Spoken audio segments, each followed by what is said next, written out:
नमस्कार, मैं हूँ मनविंदर और मेरे साथ जुड़ चुके हैं जयपुर से एकलव्य सिंह जी। और देखिए, एक्शन एक और रिएक्शन कितने सारे। इन कॉकरोचों की साजिश कितनी जबरदस्त निकली। इसीलिए सोनम वांगचुक कह रहे थे कि मुझे 20 जुलाई तक जिंदा रहना है। और मोदी जी, अमित शाह, वो तो चाहते हैं कि वांगचुक जो है हमेशा जिंदा रहें। इसीलिए उन्हें जमा किया गया है हॉस्पिटल में। अदालत का आदेश है। लेकिन उनकी पत्नी को मैंने देखा कैसे-कैसे रिएक्शन दे रही थी। रिएक्शन तो ऐसे बहुत सारे आ रहे हैं। वो चाहती हैं कि सोनम शायद निपट जाएँ। अब उनके साथ-साथ सोशल मीडिया में और मेन स्ट्रीम मीडिया में भी बहुत सारी बातें निकल के आ रही हैं, जो बहुत डराने वाली हैं। इनका जो खेल है वो सामने आ रहा है, पूरा खेल खुल चुका है। देश में आग लगाने की तैयारी है, प्रोटेस्ट की तैयारी है। सोशल मीडिया पे जो कुछ चल रहा है फुल ऑन गेम। तो इसे समझते हैं एकलव्य जी से। एकलव्य जी, नमस्कार, बहुत-बहुत स्वागत है आपका। नमस्कार मैम, प्रणाम और आपके दर्शकों को भी बहुत-बहुत नमस्कार। एकलव्य जी, एक्शन हुआ है ज़रा-सा और सारी पोल खुल गई है। सोनम वांगचुक का इलाज ही तो हो रहा है, उस पर इतनी सियासत, इतनी हाय तौबा!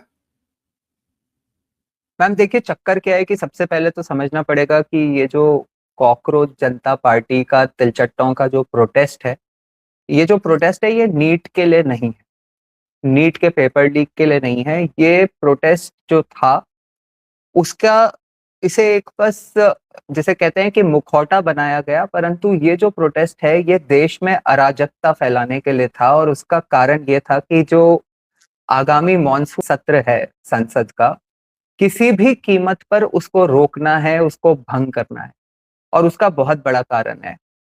और क्योंकि इस प्रोटेस्ट के लिए, उस पे मैं बाद में आऊंगा कि क्यों रोकना है, परंतु क्योंकि इन्हें एक चेहरे की आवश्यकता थी, एक सो कॉल्ड बड़े चेहरे की आवश्यकता थी, तो इन्होंने सोनम वांगचुक को वो चेहरा बनाने का प्रयत्न करा। क्योंकि जो कॉकरोच जनता पार्टी में तो जो फेसेस हैं उनकी कोई क्रेडिबिलिटी है नहीं, लेकिन इनको ये गलत फहमी थी कि जो थ्री इडियट्स के द्वारा एक एंटी नेशनल सोनम वांगचुक को एक हीरो की तरह देश में स्थापित करने का प्रयत्न किया गया, उससे लोगों को इस आंदोलन से या प्रोटेस्ट से एक तरह से कोई जुड़ाव हो जाएगा। परंतु सारी परतें धीरे धीरे खुल रही हैं। तो देखिए मैम, सीधा मुद्दे पे आते हैं। मैं आपको बताता हूँ कि आपने एक कहावत सुनी होगी, आपके दर्शकों ने भी सुनी होगी, कि हर सफल आदमी के पीछे एक औरत का हाथ होता है। तो मैम, अभी जिन मोहतरमा की आप बात कर रहे थे, उनका नाम है गीतांजलि। इनके बारे में तो खैर बाद में बात करेंगे। या मुझे वो इतनी इम्पोर्टेंट कैरेक्टर इस पूरे प्रोटेस्ट में लगती नहीं है, लेकिन जो उनसे ज्यादा इम्पोर्टेंट कैरेक्टर है मैं आपको बताता हूँ मैम। 1964 में, 1964 में, जब अमेरिका और यूएसएसआर के बीच में बहुत ज्यादा कंपटीशन और स्ट्रगल चल रहा था, तो उस समय वहां पे एक इंस्टीट्यूट स्टैब्लिश किया था अमेरिका ने, हार्वर्ड यूनिवर्सिटी के संरक्षण में, जिसका नाम था एसआईटी। उसका नाम था स्कूल ऑफ इंटरनेशनल ट्रेनिंग। वहां से हर साल सिर्फ 25-30 ग्रेजुएट्स निकलते थे। और ये जो 25-30 ग्रेजुएट्स होते थे, इनका काम होता था कि ये यहाँ से ट्रेनिंग लेके दुनिया के अलग अलग देशों में जाएं और वहां पे यूएस के नैरेटिव को आगे बढ़ाएं। जो तो वहां से मैम एक जुड़ी हुई महिला हैं, उनका नाम है रेबेका नॉर्मन। तो ये जो रेबेका नॉर्मन है मैम, मैं आपके दर्शकों को आज बताना चाहूंगा कि ये सोनम वांगचुक की पहली पत्नी है। ये लद्दाख एक एक्टिविस्ट की तरह आई थी। उसके बाद इनकी शादी हुई सोनम वांगचुक से, और इन्होंने वहां पे क्लाइमेट एक्टिविज्म और इन सब चीजों के ऊपर वहां पे कार्य शुरू किया एज अ कपल। और मैं आपको बताऊं मैम कि मैं क्यों कह रहा था कि हर व्यक्ति के पीछे एक सफल औरत का हाथ होता है। क्या था कि मैम, इनसे शादी के बाद सोनम वांगचुक की किस्मत एकदम बदल गई। 2006 में, 2008 में, 2010 में, मतलब वर्ष भर वर्ष इनको बहुत सारे अवार्ड्स मिलने लगे। ये इंटरनेशनल कम्युनिटी में छा गए, जो लद्दाख में ये दोनों कार्य कर रहे थे।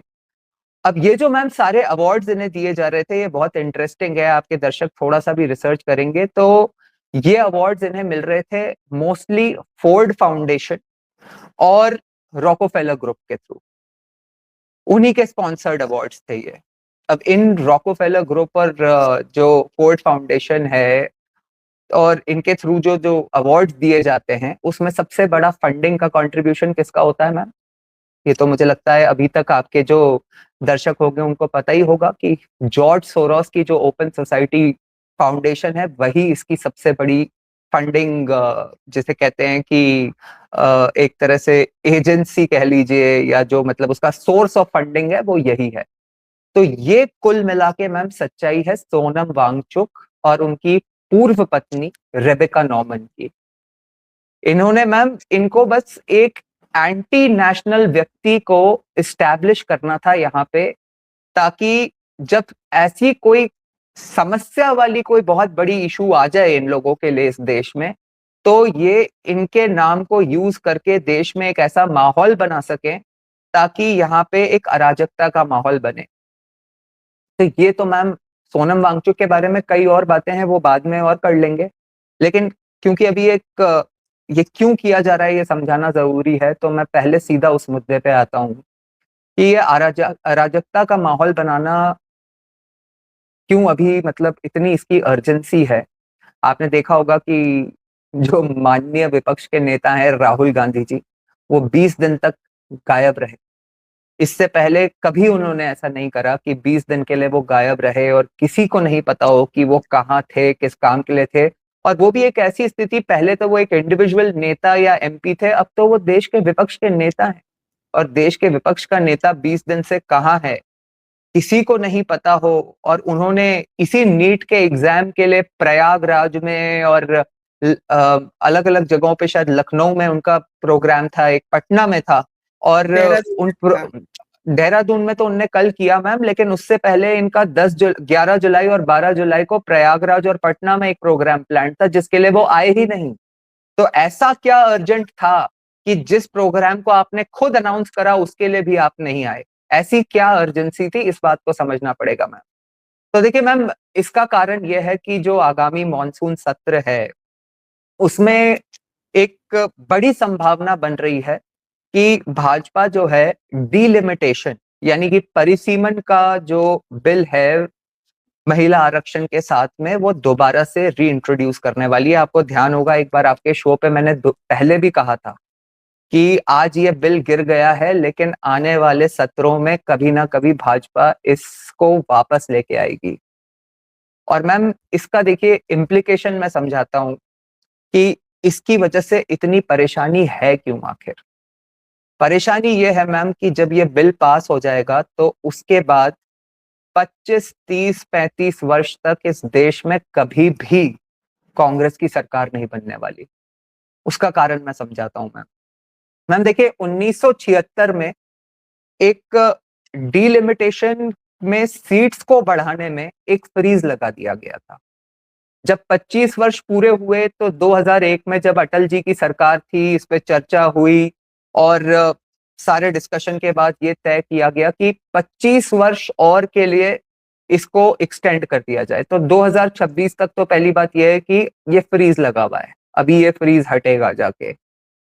लेकिन फिर भी उससे ज्यादा इंपॉर्टेंट बात यह है मैम कि 2008 में, जिसपे लोग ज्यादा ध्यान नहीं देते हैं, 2008 में एक बार कांग्रेस ने इस फ्रीज के लगे होने के बावजूद एक बार परिसीमन किया था। और उस परिसीमन में अब कांग्रेस सीट्स तो बढ़ा नहीं सकती थी, तो कांग्रेस ने क्या किया था मैम कि एक तरह से रीऑर्गेनाइज किया था सीट्स को। जैसे कि भाजपा की जो स्ट्रॉन्ग होल्ड सीट्स थी, वहां पे उन सीट्स को जनरल से SC ST कर दिया गया। उसी तरह से जो वो सीट्स थी जहां पे कि कांग्रेस वीक थी, वहां पे उन सीट्स को SC ST से जनरल कर दिया गया। कुछ सीट्स को, एक सीट को दो में बांट दिया गया, कहीं पे दो दो सीट्स को एक कर दिया गया। ये सारा कार्यक्रम इस तरह से किया गया मैम कि इसका परिणाम ये निकला कि 2004 में जिस कांग्रेस की 145 के लगभग सीट्स थी, वो 2008 में परिसीमन करने के बाद 2009 के इलेक्शन में 206 हो गई। यानी कि कितना बड़ा गेन हुआ मैम? 60 सीट्स का। इतनी बड़ी जीत या इतनी बड़ी बढ़त सही शब्द होगा बढ़त। 60 सीट की बढ़त कांग्रेस को कभी नहीं मिली। इसके आसपास की जो बढ़त इससे पहले मिली थी जब इंदिरा गांधी जी की मृत्यु हुई थी, तो उसके बाद जब राजीव गांधी जी उनकी अस्थियों को लेके पूरे भारत में घूमे थे, तो उसका जो सिंपैथी वोट मिला था, तो कांग्रेस को 404 सीट्स आई थी। लेकिन उससे पहले भी 1980 में 357 सीट्स थी। तो 60 सीट की बढ़त तो कांग्रेस को तब भी नहीं मिल पाई थी। तो अब क्या होने वाला है मैम कि जब ये परिसीमन भाजपा करेगी, तो जो कांग्रेस ने एक समय पे बीजेपी के साथ और गैर कांग्रेसी दलों के साथ किया था, अब भाजपा उसको कांग्रेस को सूद समेत लौटाने वाली है। और अमित शाह जी और उनकी टीम की जो प्लानिंग होती है उसको कांग्रेस अच्छी तरह से समझती है। ये परिसीमन इस तरह से होने वाला है और पूरे कानूनी दायरे में ही होने वाला है। और इस बार तो आपको पता ही है मैम कि 50% के रेशियो में सारे राज्यों की सीटें भी बढ़ जाएंगी, तो उसका दायरा और स्कोप और बढ़ जाता है। तो मैं आपको बता दूं मैम कि ये बिल जैसे ही पास होगा, उसके बाद अगले लगभग 25-30 साल के लिए कांग्रेस का राज में आना लगभग असंभव हो जाएगा। और यही बौखलाहट है मैम जिसकी वजह से राहुल गांधी 20 दिन से बाहर गायब रहे, और ये एक तरह से जो बैक चैनल से सोनम वांगचुक के नेतृत्व में इस कॉकरोच जनता पार्टी के प्रोटेस्ट को चैनलाइज किया जा रहा था मैम, कि किसी तरह से आपने देखा होगा ना कि भाई ये था ना कि 20 तारीख को संसद तक मार्च करके जाएंगे। इनको किसी भी कीमत पर मैम ये एक देश में ऐसा अराजकता का माहौल बनाना है कि या तो सोनम वांगचुक निपट जाए, तो कुछ हंगामा हो जाए इस देश में, और या नहीं, फिर ये लेकिन संसद के सोनम वांगचुक ने ये कहा कि मुझे हर हालत में 20 जुलाई तक जिंदा रहना है। नहीं मैम, उन्होंने तो ये भी कहा है कि यदि मैं नहीं रहा तो मेरा भूत जाएगा वहां पे। तो हाँ, भूत सोनम जाएगा। वांगचुक क्या कह रहे हैं मैम, ये ज्यादा इंपॉर्टेंट नहीं है। मैं समझता हूं कि ये बड़ा गंभीर मुद्दा है मैम। इसमें मतलब दर्शकों को समझना चाहिए कि यदि किसी बॉलीवुड की मूवी के प्रोपेगेंडा के कारण अगर किसी व्यक्ति को, किसी एंटी नेशनल व्यक्ति को, आपको मैं इस संदर्भ में एक और बात बताऊं मैम, सोनम वांगचुक का एक लद्दाख के समय जब वो लद्दाख में प्रोटेस्ट कर रहे थे, तो एक वीडियो है। तो उस वीडियो में मैम उनका एक वीडियो का एक पोर्शन डाला गया सोशल मीडिया पे, जिसमें वो कह रहे थे कि यदि सरकार का जो रवैया है, यदि अगर चाइना ने अब भारत में घुसपैठ करने का प्रयत्न करा, तो हम उनका विरोध नहीं करेंगे, हम उनको रास्ता दिखाएंगे। तो बाद में मैम ये बात आई कि ये काट पीट के झूठा वीडियो चलाया जा रहा है। वो एक कॉमेडियन का रेफरेंस दे रहे थे कि ऐसा एक कॉमेडियन ने कहा है, और लद्दाख का एक फेमस कॉमेडियन है, उसने ऐसा कहा है। अब मैम देखिए, आप इंटरेस्टिंग बात यह है कि आज अगर मैं कह दूं कि मुझे एक व्यक्ति ने बताया है कि एमबीएन नेटवर्क जो है, वो जो है कांग्रेस के अगेंस्ट एजेंडा चलाने का एक बीजेपी से फंडेड चैनल है, तो मैम मुझे बताना तो पड़ेगा ना कि वो व्यक्ति कौन है। तथ्य तो तब स्थापित होता है, नहीं तो अगर मैं नहीं बता पाया कि वो व्यक्ति कौन है, तो इसका मतलब किसी व्यक्ति की आड़ लेके मैं ही वो बात कह रहा हूं। तो सोनम वांगचुक जी से 2 वर्ष तक पुलिस और लद्दाख की जनता पूछती रही कि भाई वो फेमस कॉमेडियन है कौन, वो बता ही नहीं पाए। ना ऐसे कॉमेडियन का कोई वीडियो है, ना उससे रिलेटेड कोई आर्टिकल है। और सोनम वांगचुक क्या, जब सोनम वांगचुक से पूछा गया तो सोनम वांगचुक ने बोला कि डोंट शूट द मैसेंजर, लोगों के एंगर को समझो। अरे वो मैसेंजर है कौन, ये तो बताओ भाई। तो मैम एक अननोन व्यक्ति की आड़ लेके और आप जनता को या जनता देश के युवा को आप भड़काने की कोशिश करो। आपने देखा होगा कि जिस तरह से इन्होंने कहा था कि नेपाल में जिस तरह का प्रोटेस्ट हुआ, उस तरह का भारत में भी, मतलब जेंजी के मन में उसी तरह का क्रोध है। उससे पहले मैम मैं आपको इनके कुछ वर्षों पहले की बात बताऊं तो ये कह रहे थे कि भाई कश्मीर में लोगों की इच्छा है, कश्मीर में लोगों की इच्छा है कि यहाँ पे प्लेबिसाइड हो जाए, या जिसे रेफरेंडम कहते हैं वो हो जाए, ये तय करने के लिए कि कश्मीर भारत के साथ रहना चाहता है या कश्मीर पाकिस्तान के साथ रहना चाहता है, उसमें कुछ गलत भी नहीं है। तो ये कह रहे थे कि लोगों की इच्छा है। अरे लोगों की इच्छा तुम तय करोगे क्या भाई? और कश्मीर का भविष्य लोगों की इच्छा से तय होगा क्या? कश्मीर भारत का अभिन्न अंग है। तो मैम ये देखिए मैम, इस आदमी का जो कैरेक्टर है ये सबको समझने की जरूरत है। ये सब इस तरह की बातें सोच के कि पहली बात तो मैम इनके बारे में ये जो साइंटिस्ट और ये सब जो बात करी जाती है ये भी कंप्लीटली एकदम फॉल्स और झूठ है मैम। ये आमिर खान स्वयं बता चुके हैं अभी एक इंटरव्यू में कि भाई ये जब मूवी बनी मैं तो जानता भी नहीं था सोनम वांगचुक कौन है। अभी बताया मैम आमिर खान ने एक प्रेस दो मीट दिन में। पहले की बात है। जी। तो मैम आप कुछ भी, और मैं तो कहता हूं मैम कि अगर ये एक साइंटिस्ट होते भी और वाकई इनने बहुत भला किया होता क्लाइमेट का या लद्दाख की जनता का, उसके बाद भी क्या आप देश के तोड़ने का लाइसेंस मिल जाता है क्या आपको? तो मैम ये चीजें समझने मेरे हिसाब से बहुत आवश्यक है। आपको बताऊं मैम, आज एक और बड़ी इंटरेस्टिंग घटना हुई कि ये जब इनको सुबह उठाया गया और अभिजीत दीपके के जिस अपार्टमेंट, 5 स्टार टाइप के अपार्टमेंट में वो रह रहे थे, तो वहां के ओनर से जब बात करी गई तो वहां के ओनर ने बताया कि भाई ये मेरे यहाँ रह रहे थे तो मैं तो किसी को भी किराए पे दे देता हूँ अपार्टमेंट, अगर उसके क्रेडेंशियल्स ठीक हो तो इनको दिया था। तो पहले तो सब ठीक चल रहा था, लेकिन पिछले 5-7 दिन से अजीब अजीब तरह के कैरेक्टर इनके साथ आते थे अपार्टमेंट पे। मैंने इनको कंप्लेन भी करी कि भाई आप ये सब मत करो यहाँ पे, तो इन्होंने माना नहीं, बदतमीजी करते थे। फाइनली मैंने पुलिस को कंप्लेंट भी कर दी। पुलिस को कंप्लेंट करी तो पुलिस ने आके इनका अपार्टमेंट छाना तो उसमें बियर की बोतलें भरी पड़ी थी। तो मैम इन लोगों की कोई क्रेडिबिलिटी नहीं है। इनका धीरे धीरे करके ये सारा सच सामने आ रहा है मैम। और जिस तरह से आपने देखा होगा कि अन्ना हजारे की आड़ लेके अरविंद केजरीवाल ने इस देश की जनता की आंखों में धूल झोंकने का काम किया, ये भी वही है मैम। और ये पीछे से जिस तरह से फंडेड है जिन तरह के लोगों के, उनके धीरे धीरे कनेक्शंस सबके सामने आ रहे हैं मैम। इसकी जो पीछे जो इसकी रियल इंटेंट है इस पूरे प्रोटेस्ट की। अब जैसे कि मैम आप देखेंगे कि भाई ये बात तो करते हैं कि स्टूडेंट्स का ये प्रोटेस्ट है, किस तरह के स्टूडेंट्स का प्रोटेस्ट है? एसएफआई और एआईएसएफ जो वहां पे स्टॉल लगा के बैठे हुए हैं, वहां पे आके आजादी आजादी के नारे लगा रहे हैं, उमर खालिद के लिए बेल मांग रहे हैं। तो मैम मुझे लगता है कहीं ना कहीं वैसे तो मैम सौभाग्यशाली हैं हम कि ऐसे लोग जुड़ गए तो इन लोगों का असली चेहरा इतनी जल्दी जनता के सामने आ गया। जो मतलब आपको नीट की बात करनी है तो करो ना आप नीट की बात सबके सामने। और मैम मैं तो आपको एक और भी बात कह दूं, मुझे देखिए मैम मैं भी डिससेटिस्फाइड हूँ इस बात से कि जिस तरह से धर्मेंद्र प्रधान जी के कार्यकाल में जो एजुकेशन सेक्टर में जो काम हुआ, हम अपेक्षा करते हैं कि उससे बेटर काम होना चाहिए था। लेकिन मैम ये जो काम की जो बात हो रही है इसमें भी एक बड़ी इंटरेस्टिंग बात मैं आपको बताता हूँ कि ये आखिर ये धर्मेंद्र प्रधान के ही पीछे क्यों पड़े हैं? भाई इसी सरकार में स्मृति ईरानी भी तो एजुकेशन मिनिस्टर थी, इसी सरकार में। और स्मृति ईरानी तो वो व्यक्ति हैं जिन्होंने राहुल गांधी को अमेठी में हरा दिया था। तो ये स्मृति ईरानी के पीछे क्यों नहीं पड़े? इसी देश में हमारे प्रकाश जावड़ेकर भी तो एजुकेशन मिनिस्टर थे, उनके पीछे उनका इस्तीफा मांगने के लिए प्रोटेस्ट क्यों नहीं किया गया?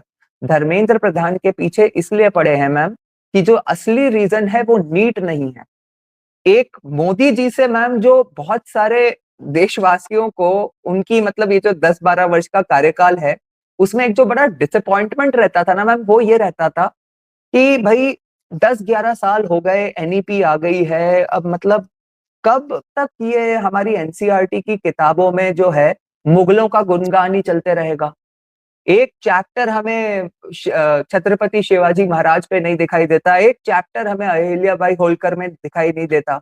अब धर्मेंद्र प्रधान आ गए तो मैम वो उन्होंने ये चेंजेस आना करना शुरू कर दिया, अहिल्याबाई होलकर पे लिखना शुरू कर दिया, वीर सावरकर को 8वीं कक्षा की किताब में इंक्लूड कर दिया। आपने अभी रिसेंटली न्यूज सुनी होगी। तो मैम ये जो है ना कुल मिला के इन लोगों की बौखलाहट भी धर्मेंद्र प्रधान से जो है, जो ये पर्टिकुलरली इस आदमी को टारगेट कर रहे हैं, उसका कारण ये है मैम। और यही आप देखेंगे ये जो मैम कम्युनिस्ट लोगों की सोच रही है ना, जिनने ओरिजिनली नेहरू जी ने जिन लोगों को दायित्व दिया था इस देश का इतिहास लिखने का, अब उनकी इतिहास को जब सही करा जा रहा है ना तो उससे उन्हें समस्या है। नीट के पेपर लीक से कोई समस्या नहीं है मैम, नीट के पेपर तो लीक होते ही आ रहे हैं। बिल्कुल, और तो सही ये सही कह रहे हैं आप एकलव्य जी। देखिए, डिम्पल यादव वहाँ पहुँचती हैं, मतलब प्रोटेस्ट मैम ऐसे होते हैं कि डिम्पल कपाड़िया भूल गए आप। डिम्पल यादव नहीं, जब वो पहुंची वहां पे तो कॉकरोच जनता पार्टी के जो अनाउंसर थे हाँ वो कहते हैं डिम्पल कपाड़िया आ गई है। हाँ, तो डिम्पल यादव पहुंचती है, जोगिंदर यादव पहुंचते हैं, उसके अलावा देखिए मिस सुले भी पहुंचती है वहां पे।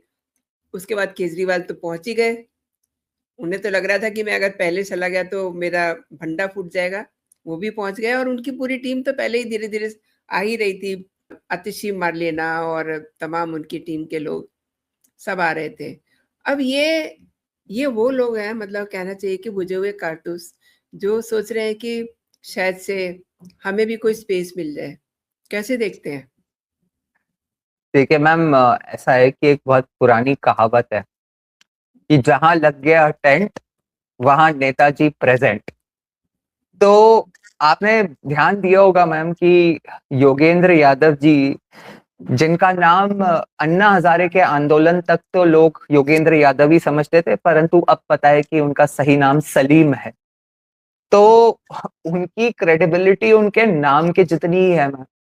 प्रधानमंत्री जी ने सदन के पटल से इस देश को अवगत कराया था कि इस देश में जो आंदोलन जीवियों की जो इंडस्ट्री है एक, वो उसका मतलब कैसे इस देश में एक इसको इंडस्ट्री की तरह चलाया जाता है। तो मैम, देखिए, मैं तो इस देश का बड़ा सौभाग्य है मैम कि आपने देखा होगा मैम कि एक मोदी जी की लोग बड़ा क्रिटिसिज्म करते हैं कि भाई मोदी जी जो है ना वो अपनी सरकार की तो बात करते नहीं, कांग्रेस कांग्रेस कांग्रेस करते रहते हैं।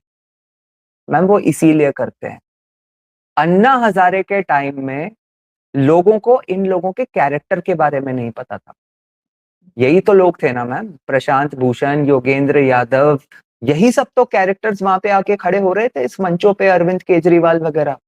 हाँ, और मैम सच कहूं तो दुनिया को नहीं, हम सबको लगता था कि हाँ भाई ये भले लोग, सर्विस क्लास लोग, मतलब प्रशांत भूषण मैम आप सोचिए किसके बेटे थे, शांति भूषण जी के। तो हमें लगता था उनका, उनके व्यक्तित्व का कुछ तो चरित्र इस आदमी में भी होगा। तो हम सबको लगता था कि भाई अगर इस देश में कुछ अच्छा हो रहा है तो होने देना चाहिए, उसका साथ देना चाहिए। लेकिन मैम आज तो ये सब खुल के सामने आ चुके हैं ना, और इसीलिए मोदी जी बताते हैं मैम। और मैम देखिए, ये तो मैम देखिए, मतलब एक हमारे बड़े जो मतलब ज्ञानी लोग, संत लोग, उन सबों ने कहा है कि जो देश अपने इतिहास को भूल जाता है ना, तो फिर इतिहास में करी हुई गलतियों को वो दोबारा दोहराता है। तो मैं ऐसा मानता हूँ मैम कि देखिए मैम, मैं तो बहुत क्लियर हूँ कि जो शीला दीक्षित जी थी, उनका दुर्भाग्य रहा कि एक ऐसे समय पे कॉमनवेल्थ गेम्स हुए जिसमें ये सुरेश कलमाड़ी वगैरह ने मिलके इतना वहां पे भ्रष्टाचार वगैरह फैला दिया। अदरवाइज आई रियली फील कि she was a brilliant chief minister, और इसीलिए उनने 15 वर्ष तक दिल्ली पर राज भी करा मैम। तो मैं समझता हूँ कि अरविंद केजरीवाल ने जो किया मैम धूल झोंक के, तो कहीं ना कहीं दिल्ली की जो उड़ान हो सकती थी, आप सोचिए मैम, क्या भारत देश की जो उड़ान हुई है क्या दिल्ली की भी उसी प्रपोर्शन में हुई?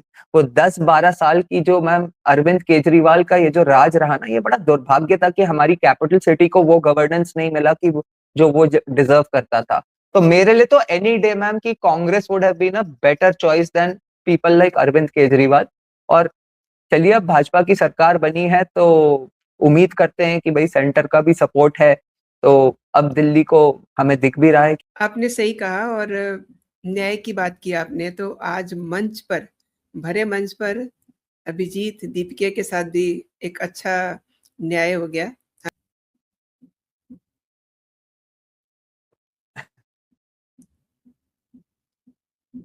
मैम देखिए, पहले तो एक बात समझनी पड़ेगी कि ये क्या है कि मैम ये सब अब कोई छुपा हुआ नहीं है, ये सब ऑलरेडी पब्लिक डोमेन में है कि ये एक्स आम आदमी पार्टी के वर्कर्स हैं। ये कोई मतलब कोई सेल्फ मेड लोग, आप देखेंगे कि ये जिस तरह का मैम पैटर्न है जो जंतर मंतर पे आज हो रहा है, वो एग्जैक्ट वही पैटर्न है मैम जो कि इंडिया अगेंस्ट करप्शन का अन्ना हजारे जी की मतलब नेतृत्व में किया गया था, लेकिन प्लान पूरा अरविंद केजरीवाल का था। आप देखिए मैम उसमें क्या हुआ था। एक पहले प्रोटेस्ट शुरू हुआ, अन्ना हजारे जी को भूख हड़ताल पे बैठाया गया। उसके बाद वहां पे ये जो जिसे कहते हैं कि जो इन्फ्लुएंसर्स होते हैं या जिनको वो प्रोटेस्टर्स इन्फ्लुएंसर मानते हैं, उनको मंच दिया गया। हाँ, फर्क ये जरूर था मैम कि उस समय ऑर्गेनिकली जनता जुड़ गई थी, क्योंकि मुद्दा बहुत बड़ा था देश में भ्रष्टाचार का उस समय। आज ये उसको मैन्युफैक्चर करना चाह रहे हैं, इसलिए जिसके 22 मिलियन सब मतलब सोशल मीडिया पे, उस समय तो सोशल मीडिया भी नहीं था, आज 22 मिलियन जिसके फॉलोअर्स हैं, वहां पे 22 लोग जमा नहीं हो पा रहे। लेकिन और उसके बाद भी उसके सबसे बड़ी बात ये है ना, देखिए इन्होंने वांगचुक को तो बिठा दिया, अब कह रहे हैं कि हम अपनी जान रिस्क में क्यों डालें। वांगचुक को तो भूख हड़ताल करने का अनुभव है और बात लेकर बताऊं के कि गए तो आज ये जब उनको अरेस्ट कर लिया गया, जी आज जी जब जी उनको आज जब मैम उनको वांगचुक साहब को उनके मतलब हेल्थ चेकअप और उसके लिए उनको जब वहां से लेकर हॉस्पिटल ले जा रहे थे, तो वहां पे एक इंस्पेक्टर मैडम थी ड्यूटी पे। तो जब उनसे मीडिया वालों ने पूछा कि भाई इतनी तो कोई डिटीरियोरेशन हुई नहीं थी उनकी हेल्थ में, आप क्यों लेके जा रहे हो, ऐसा जोर जबरदस्ती करने की क्या बात है, वांगचुक खुद कह रहे हैं कि मेरे साथ ऐसी कोई समस्या नहीं है। तो उन्होंने कहा कि वांगचुक ने ही हमें फोन किया था भाई, हम नहीं उठा के ले जा रहे, वांगचुक ने फोन किया था कि भाई मैं तो यहाँ पे, क्योंकि मैम देखिए वांगचुक को भी तो समझ में आ चुका है कि भाई 20 दिन हो गए, मैं निपट जाऊंगा। ये लोग तो ठूस ठूस के वो तो ये कह भी सारे चुके दिन हैं उस मंच से मैम, वो उस मंच से जी स्वयं वो कह तो चुके हैं कि भाई तुम ठूस ठूस के खाना खाए जा रहे हो, कम से कम एक दिन का तो व्रत करो। और वही मैम वो आपत्तिजनक की जो मैम मैं बात कर रहा था मैम, मुझे कोई आपत्ति नहीं है किसी यंगस्टर को बियर पीनी है वो पिए अपने घर में बैठ के अपनी बला से, मुझे कोई प्रॉब्लम नहीं है। लेकिन तुम चाहते हो कि तुम एक देश में मतलब एक देशव्यापी आंदोलन करना चाहते हो, एक आदमी को तुमने उसका फेस बना के, पहले तो तुम खुद फेस बने हुए थे, लेकिन एक आदमी को यूज करने के लिए तुमने एक मतलब जिसे कहते हैं कि एक ऑलमोस्ट आमरण अनशन पे बैठा दिया, उसकी सब कुछ डिटीरियोरेट हो रहा है और तुम रात को जाके दारू पी रहे हो अपने मित्रों के साथ। तो मैम ये सब तो मैम देखिए ये तो फिर वो वाली बात आ जाती है कि भाई आप किस लेवल के घटिया और नीच आदमी हो, ये फिर सामने आ जाता है सब। एकलव्य जी, आपने सोनम वांगचुक और अभिजीत दीपके के चिट्ठे खोले हैं। मेरे दर्शकों को आपने सारी चीज़ें विस्तार से बताई हैं। आपका बहुत-बहुत धन्यवाद मेरे साथ जुड़ने के लिए, मेरे दर्शकों के लिए समय निकालने के लिए और मेरे लिए समय निकालने के लिए आपका बहुत-बहुत धन्यवाद। जय हिंद, जय भारत। जय श्री राम मैम। जय श्री राम।